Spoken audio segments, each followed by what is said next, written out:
السلام علیکم دوستوں، امید کرتے ہیں کہ آپ خیریت سے ہوں گے اور ہماری دعا ہے کہ آپ خیر و عافیت سے رہیں۔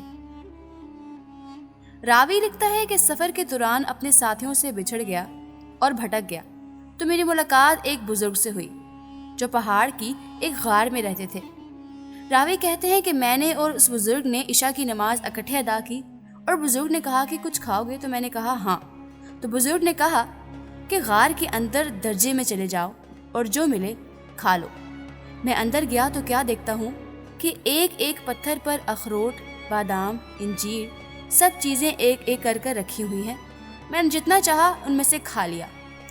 بزرگ ساری رات وہاں بیٹھے رہے اور جاگتے رہے یہاں تک کہ سحر ہو گئی تو صبح فجر کی نماز ادا کی اور بیٹھے بیٹھے سو گئے، حتیٰ کہ سورج بلند ہو کر بقدرے 2 نیزوں تک پہنچ گیا۔ تو میں نے پوچھا، حضرت یہ سب میوے پھل کہاں سے آتے ہیں؟ ایسے میوے اور پھل تو میں نے آج تک نہیں کھائے۔ تو یہ سن کر حضرت فرمانے لگے کہ یہ تم اپنی آنکھوں سے دیکھ لو۔ اتنے میں کیا ہوتا ہے کہ ایک پرندہ آتا ہے جس کے دونوں بازو سفید، سینہ سرخ اور گلا سبز تھا۔ اس کی چونچ بادام اور پاؤں کے بیچ میں اخروٹ تھے۔ اس نے بادام کو بادام پر اور اخروٹ کو اخروٹ پر رکھ دیا۔ جب ان بزرگ نے اس پرندے کے پروں کی آواز سنی تو کہا، تم نے دیکھ لیا؟ میں نے کہا جی ہاں۔ تو بزرگ نے فرمایا کہ یہی پرندہ میرے پاس یہ چیزیں لاتا ہے اور پچھلے 30 سال سے لا رہا ہے۔ میں نے عرض کی، حضور دن میں کتنی بار آتا جاتا ہے؟ فرمایا 7 بار۔ جب میں نے اس کے آنے جانے کا حساب کیا تو پرندہ 15 بار آیا اور 15 بار گیا۔ میں نے ذکر کیا تو بزرگ فرمانے لگے کہ تمہارے واسطے ایک بار زیادہ لایا ہے۔ اور راوی کہتا ہے کہ میں نے دیکھا کہ اس بزرگ کا لباس ایک چھال کا تھا جو کیلے کی مثل تھا۔ میں نے پوچھا، یہ کہاں سے آپ کے پاس آتا ہے؟ بزرگ فرمانے لگے، یہی پرندہ شورہ کے روز 10 ٹکڑے اس چھال کے لاتا ہے۔ میں اس کا کرتا اور پاجامہ بنا لیتا ہوں۔ بزرگ کے پاس ایک سوا بھی تھا جس سے وہ چھال سیتے تھے اور وہ پھٹی پرانی چھال کے ٹکڑے بزرگ بستر کے نیچے بچھا لیتے تھے۔ اور ان بزرگ کے پاس ایک پتھر تھا جس میں پانی ڈال کر اس کا پانی بالوں پر ملا جاتا تو بال اکھڑ جاتے تھے۔ ایک دن میں ان بزرگ کے ساتھ بیٹھا ہی تھا کہ 7 آدمی ان کے پاس آئے جن کی آنکھیں لمبائی کی جانب پھیلی ہوئی تھی اور ان کے بال ہی ان کا لباس تھے۔ بزرگ نے مجھ سے فارسی میں فرمایا، ان سے مت گھبراؤ، یہ مسلمان جن ہیں۔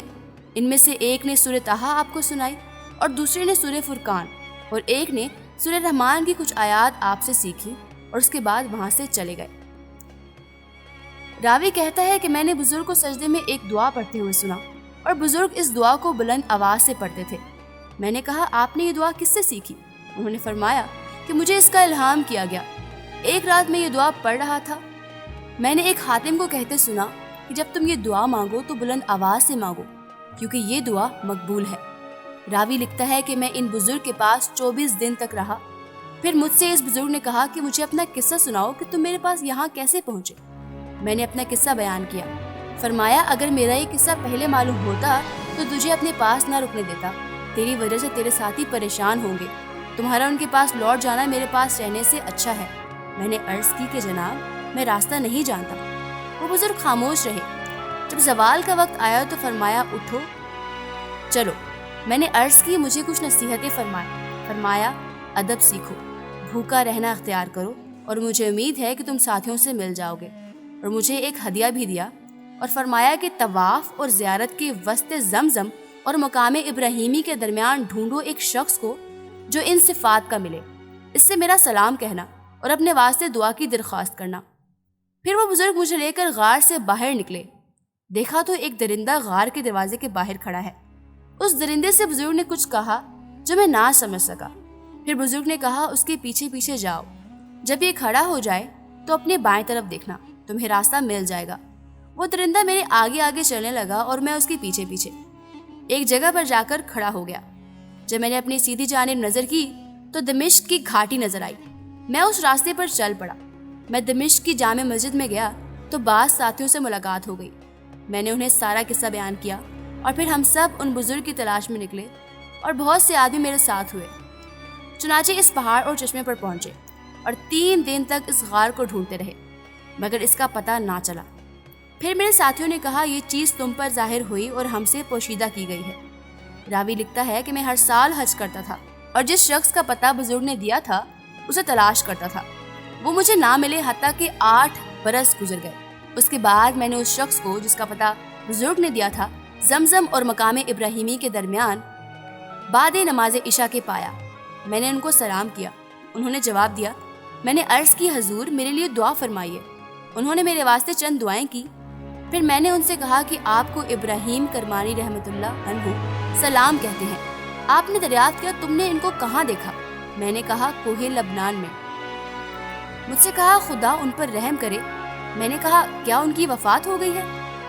کہا اسی وقت میں ان کو اور ان کے بھائیوں کو غار میں دفن کیا ہے اور ان کی نماز ادا کی ہے۔ جب ہم ان کو غسل دینے لگے تو جو پرندہ ان کے لیے میوے لایا کرتا تھا گر پڑا اور پر مارتے مارتے مر گیا۔ ہم نے اس پرندے کو بھی ان کے پاؤں کے پاس دفنا دیا۔ یہ کہنے کے بعد وہ بزرگ طواف کے واسطے چلے گئے۔ اس کے بعد میں نے ان کو کبھی نہیں دیکھا۔ ناظرین گرامی، اس میں کوئی شک نہیں اللہ والوں کی شان ہی نرالی ہوتی ہے۔ اللہ سے تعلق کرنے کے بعد یہ دنیا سے بے نیاز ہو جاتے ہیں۔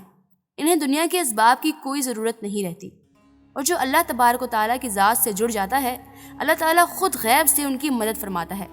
اور اللہ تبارک و تعالیٰ سے دعا کرتا ہوں کہ اللہ تعالیٰ ہمیں نیک بننے کی توفیق عطا فرمائے، آمین ثم آمین۔ دوستو، امید کرتے ہیں کہ آپ کو آج کی ویڈیو پسند آئی ہوگی۔ اگر آپ کو آج کی ویڈیو پسند آئی ہے تو اسے لائک کریں، دیگر دوستوں کے ساتھ واٹس ایپ اور فیس بک پر شیئر کریں، اور ہمارے چینل کو سبسکرائب کرتے ہوئے ساتھ لگے گھنٹی کے آئیکن کو بھی کلک کر دیجیے تاکہ ہمارے ہر آنے والی ویڈیو سے آپ لطف اندوز ہو سکے۔ آج کی ویڈیو میں بس اتنا ہی۔ اگلی ویڈیو تک کے لیے اللہ نگہبان۔